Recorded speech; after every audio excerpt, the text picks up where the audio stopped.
The Obstacle is the Way by Ryan Holiday.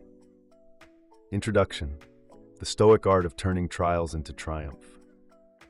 Ryan Holiday's The Obstacle is the Way is a modern manifesto on resilience, inspired by the ancient philosophy of Stoicism. At its core, the book argues that obstacles, whether personal failures, professional setbacks, or external crises, are not just inconveniences, but necessary challenges that forge greatness. Holiday draws from historical figures like Marcus Aurelius, Thomas Edison, and Abraham Lincoln to illustrate how the greatest minds in history reframed adversity as opportunity. The book is structured around three key disciplines: perception, action, and will. Perception teaches us to see obstacles clearly without distortion by fear or emotion. Action focuses on breaking down barriers through persistence and creativity. Will is about inner fortitude, the unshakable determination to endure and thrive no matter the circumstances. Together, these principles form a roadmap for transforming life's inevitable struggles into advantages. Holiday's central thesis is simple yet profound. The obstacle is not just something to overcome, it is the very path to success. By mastering these Stoic principles, we can navigate any challenge with clarity, courage, and resilience. Chapter 1. Recognize your power. The way we perceive an obstacle determines its power over us. Holiday opens with the story of Thomas Edison, whose laboratory was destroyed in a massive fire in 1914. Rather than despairing, Edison calmly assessed the situation and declared, "Thank goodness all our mistakes were burned up."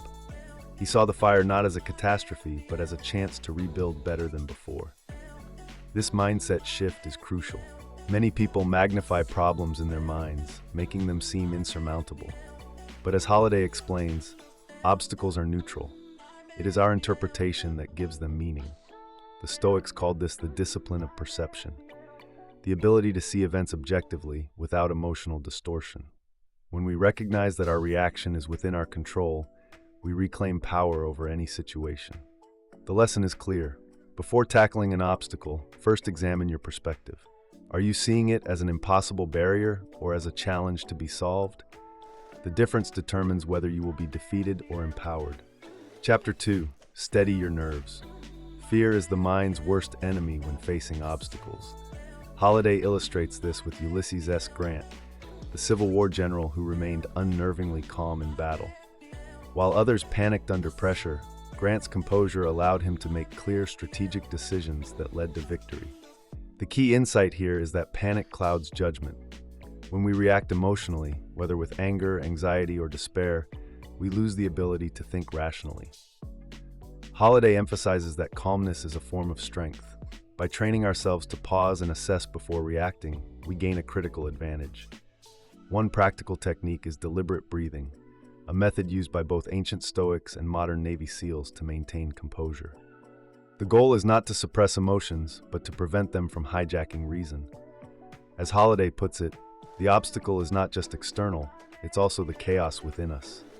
Mastering that internal chaos is the first step to overcoming any external challenge. Chapter 3. Control your emotions. Emotions like anger, frustration, and self-pity can turn minor setbacks into major disasters. Holiday points to Abraham Lincoln, a man who faced relentless political failures, personal tragedies, and the immense burden of the Civil War. Yet Lincoln rarely lashed out.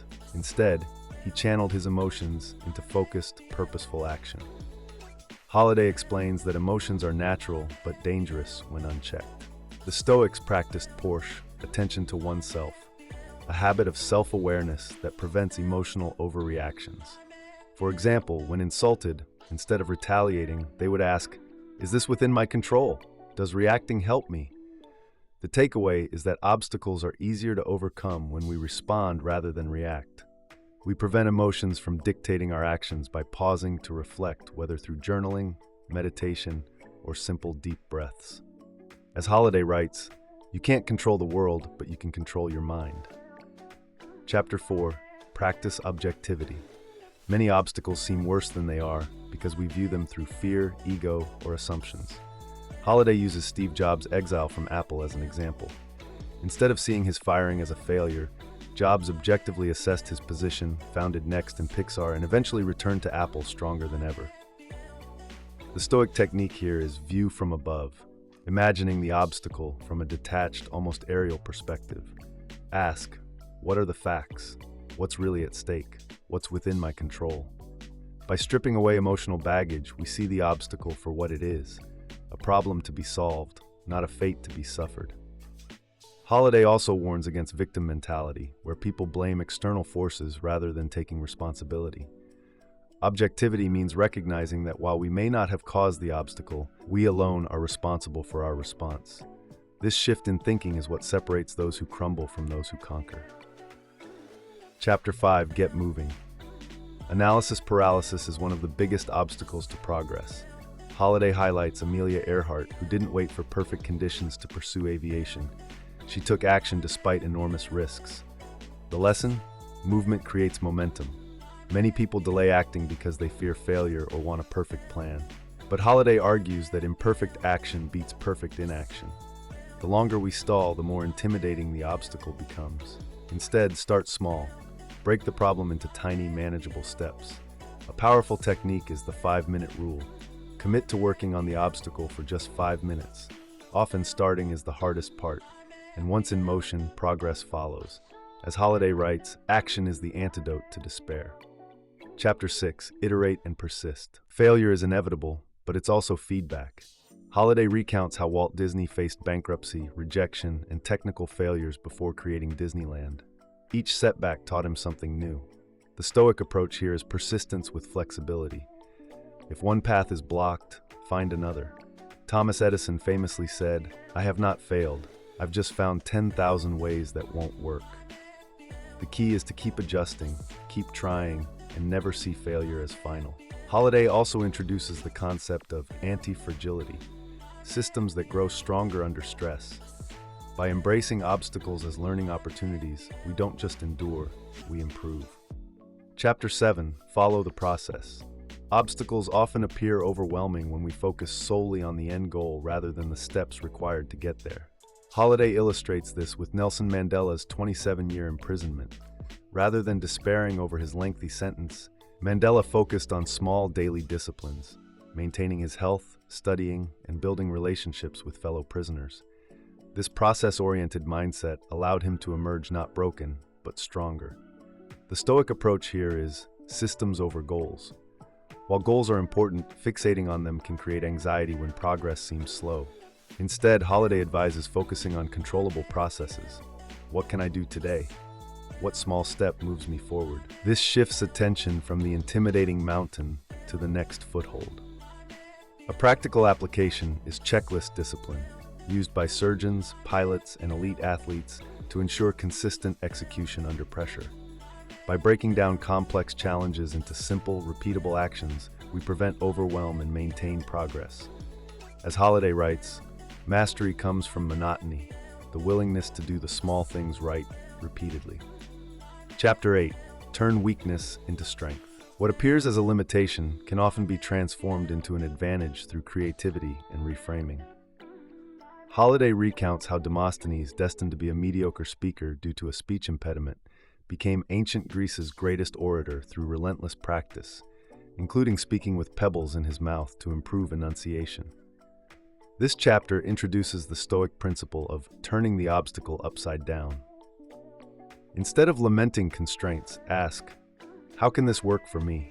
Holiday cites modern examples like Tyler Perry, who used his early career rejections to develop his unique style outside traditional Hollywood systems.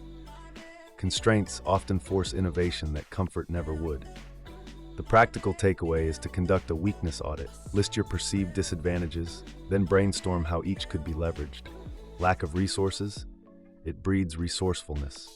Inexperience? It allows fresh perspectives. As Holiday concludes, the thing in the way becomes the way. Chapter 9: Prepare for the worst. The Stoics practiced premeditation malform, the premeditation of evils, by mentally rehearsing potential setbacks. Holiday shows how Roman generals would conduct death-ground training, imagining their own defeat to eliminate fear of it. This wasn't pessimism, but strategic immunization against adversity. Modern psychology confirms this approach. Studies show that visualizing challenges, e.g. a job interview going poorly, reduces anxiety and improves actual performance. Holiday recommends if-then planning. If X obstacle arises, then I will do Y. This creates neural pathways for calm response under stress. A powerful example is Eleanor Roosevelt, who prepared for public criticism by repeating, "No one can make you feel inferior without your consent." By anticipating obstacles, we remove their power to shock us. As Holiday writes, "The blow you expect never lands with full force." Chapter 10. Persevere. True resilience lies not in avoiding failure, but in outlasting it. Holiday details Thomas Edison's 10,000 attempts to invent the light bulb, noting that Edison reframed each failure as discovering another way not to make a light bulb. This exemplifies the Stoic distinction between pain, inevitable, and suffering, optional. The chapter analyzes why most people quit too soon, introducing the concept of the dip, the grueling phase between beginner's luck and mastery where progress stalls. Holiday argues that obstacles are tests of commitment. The hard way is the only way because it's the way that works. Practical tools include the 5 more rule. When ready to quit, do 5 more reps, pages, calls. Tracking small wins. Maintain momentum through micro-victories. Ancora impar, I am still learning, Michelangelo's motto at age 87. Chapter 11. Find the opportunity. Every obstacle contains hidden value for those willing to look. Holiday examines John D. Rockefeller, who built Standard Oil's dominance by capitalizing on others' panic during economic crises. Where most saw disaster, Rockefeller saw discounted assets and unmet needs. Chapter 12. Love what happens, amor fati. The book culminates with amor fati, the Stoic love of fate. Holiday profiles Marcus Aurelius, who ruled Rome through plague, war, and betrayal while writing in his journals. The impediment to action advances action. What stands in the way becomes the way. The final message is urgent yet hopeful. You will face obstacles, this is guaranteed, but their power depends entirely on your response. By adopting this ancient yet timeless philosophy, you gain the tools to transform barriers into breakthroughs, frustration into fuel, and trials into triumph. That's it for now. Please let us know in the comment what you learned from this video. Thanks for your time. See you later.